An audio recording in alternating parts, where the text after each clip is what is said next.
guys, and welcome back to my channel. My name is Madeline and this is Made with Books. And I know for you it probably doesn't feel like this, but for me it feels like I haven't been in front of the camera forever because I pre-filmed most of the stuff for July. And then July was incredibly busy, so I didn't get as much reading then as I like. I didn't get to comment on a lot of videos or watch them, other people, so I'm trying to get back into the groove of things. It was a busy month. I study a little bit on the side next to my job, and I kind of ignored the fact that I had to give a presentation and also hand in a portfolio. So that took up some time. We went to a wedding of friends of ours, and we also visited my mom for a weekend. She lives in Eastern Germany. So all of those things seriously cut down on, I mean, they were all lovely and wonderful, but they cut down on the time that I had for booktube and for reading. I'm just gonna do sort of a catch up and get you up to speed again to where I am with my reading of the last month or so, and also my reading plans for August. I'm gonna mention a bunch of stuff or other channels, readathons and so on. I will link all of them down below in the description box. And by the way, also a hello to all of you new subscribers. There recently came in some new subscribers over the last couple of weeks, so that's lovely. Thank you so much, and yeah, welcome. So let's get into the books that I read in the month of July and also at the end of June, I should say, because I haven't wrapped those up. The first one is a graphic novel, and it's Sabrina by Drnaso.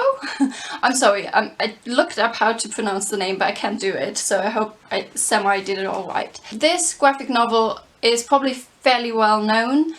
Since it was nominated, and it was the first graphic novel to be nominated for the Man Booker Prize, and I think that was last year. So it's about this woman named Sabrina who disappears at the beginning of the graphic novel, never to be, or not to be seen again.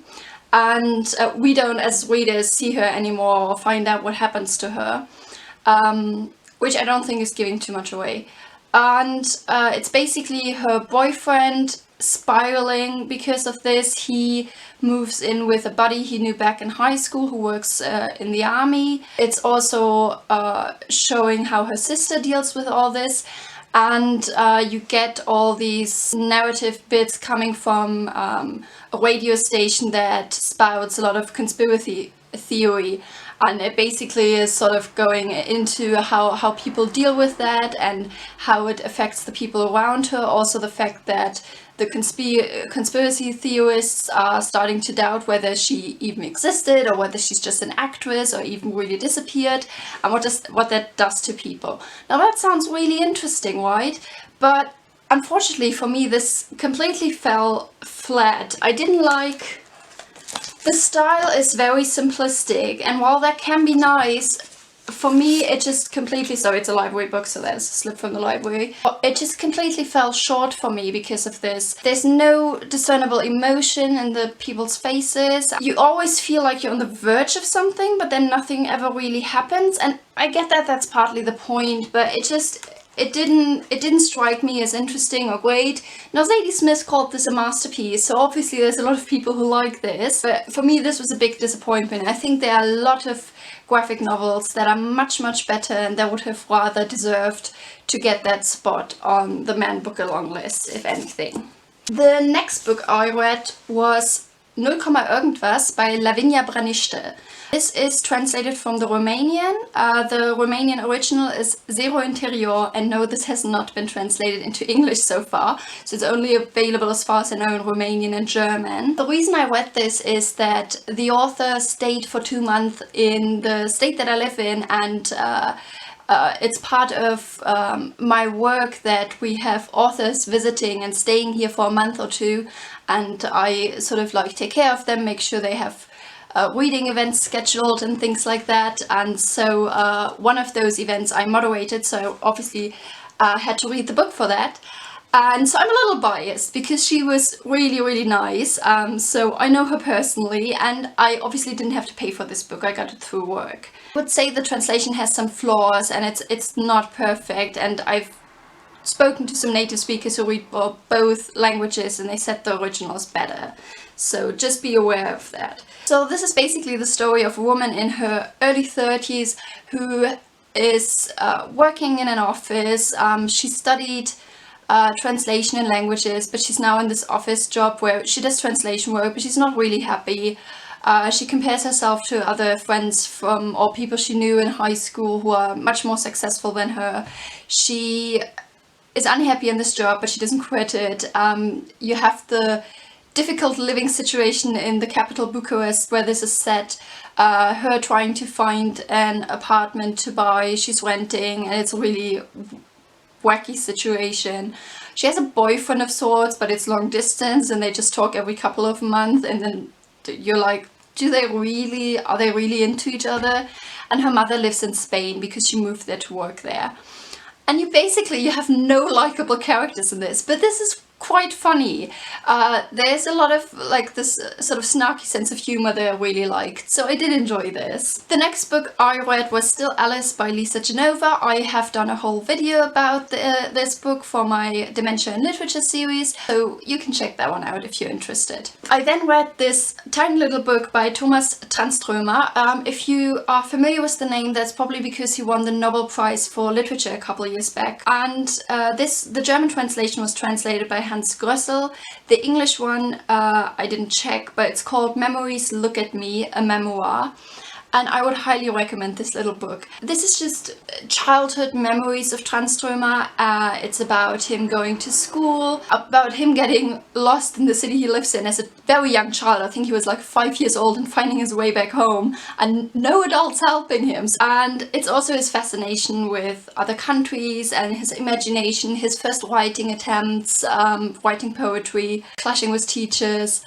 And it was just so delightful to read. These little memories are wonderfully written, pleasure to read it, and I would highly recommend it. And I will definitely check out Tranströmer's poetry, which was what he got the Nobel Prize for in the first place. I then read Sense and Sensibility by Jane Austen for Jane Austen July, which was hosted by Marissa from Blatantly Bookish and Katie from Books and Things. Thank you guys again so much for hosting it. It was wonderful. And this is basically the story of the sisters Eleanor and Marianne. Their father dies and they and their mother and their younger sister Margaret have to relocate because of this, and they are not as financially secure as they were before, and they have to navigate that, and they have to navigate their love interests and things that are happening. And the title is because Eleanor is the one who has sense and Marianne has sensibility and needs to, throughout the novel, develop. This was absolutely wonderful, as are all Jane Austen novels. This was a reread for me. I first read this in high school. It was my very first Jane Austen novel. I roughly remembered the storyline but not the details, and so this was delightful to rediscover in a way. I think my favorite minor character was Fanny Dashwood, their sister-in-law, who's absolutely horrible. So when their father dies, he makes their elder brother from the first marriage promise that he will take care of his sisters, and it's implied that this means financially, and he thinks about giving them, I think, £2,000 each. And then you have early on in the novel this conversation with him and his wife where she whittles him down from, I think, 2,000 to like 1,000 to, you know, some payments every like an annual stipend to maybe some payments every now and then to, you know, if you just give them some meat from like hunting and stuff every now and then and help them relocate, that should be enough, shouldn't it? And it's just brilliant. I mean, she's a horrible person, but she does it brilliantly, so that was hilarious. I will say the one thing that irritates me with this book is, why is their younger sister Margaret? She's completely superfluous. She shows up every now and then, but she doesn't really play an important role, I would say. But yeah, Jane Austen's wit is always delightful, so this was a lot of fun. I'm also in the middle of Jane Austen's Juvenilia, which I very much enjoyed. I will continue with this in August. I haven't read Sanditon or The Watsons yet, but I've read a lot of her other Juvenilia. This edition encompasses, I think, most if not all of it. and it's just so delightful. I'm having lots of fun. I'm listening to Pride by Ibi Zoboi on audiobook, which is a retelling of Pride and Prejudice. I'm enjoying it so far. I'm not super loving it or super impressed with it, but yeah, it's fun. And then I haven't started Frankenstein by Mary Shelley, which I wanted to read for Jane Austen July, but we pushed the buddy read into August, so I'm buddy reading this with somebody who's not a booktuber themselves. And I haven't started really A Vindication of the Rights of Women by Mary Shelley's mother, Mary Wollstonecraft, and this is probably going to get pushed up until something like November or something, because I just won't have the time in August either, I think. I then read, I'm not sure if I should hold it like this or like this, Marie-Luise Scherer's Die Hundegrenze. Now this has not been translated into English, I'm sorry. It is literary journalism, and this text was written about the inner German border that was there before 1989, and more importantly about the dogs. So it's called the dog border, if you would translate it directly, and it's about the dogs that worked on this border. And you were surprised how many. There were like hundreds of dogs working on this border, protecting it, basically preventing people from Eastern Germany of getting out of the country. And this was not an easy read. This was very well written, but the things that these dogs were going through, the way they were kept in every kind of weather, outside on these leashes, on the border, getting food and water, but not necessarily in adequate amounts. And what was particularly horrible was one situation where they had dogs on a lake in the winter, because the lake was frozen, so there would have been a way to get to the other side of the border and to escape to Western Germany. And to prevent that, they had these dogs that were leashed on the lake. But the thing is, when it started melting, they took too long to decide to take the dogs off the lake, so eventually people were too scared to bring them food anymore. But they said if the dogs are still standing, like the person who was in charge said, if the dogs can still stand on the ice, and the biggest dog can still stand on the ice, then a human can still stand on the ice and potentially escape. So they didn't take them off the lake. So it was too late. So once the biggest dog crashed through the ice, it was a chain reaction with all of the dogs except for one drowning. So that was really horrific to read about. So it's fascinating, the cruelty of dictatorships to, you know, it doesn't just include humans, it involves animals as well. The last book I read was Schönsten Gedichte von Hermann Hesse, which is poetry by Hermann Hesse, another Nobel Prize winner. You can find poems of Hermann Hesse in English as well. They were mostly about nature, humanity, if you will.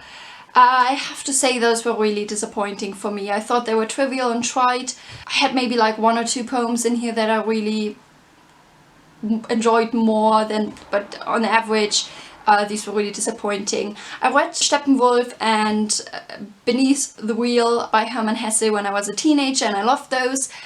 But I have heard from some people that once you get older, he doesn't read as well. I have heard other reports as well, and I definitely will check out more of his novels. I still want to read some of his texts, and I will have to see how well I do with those.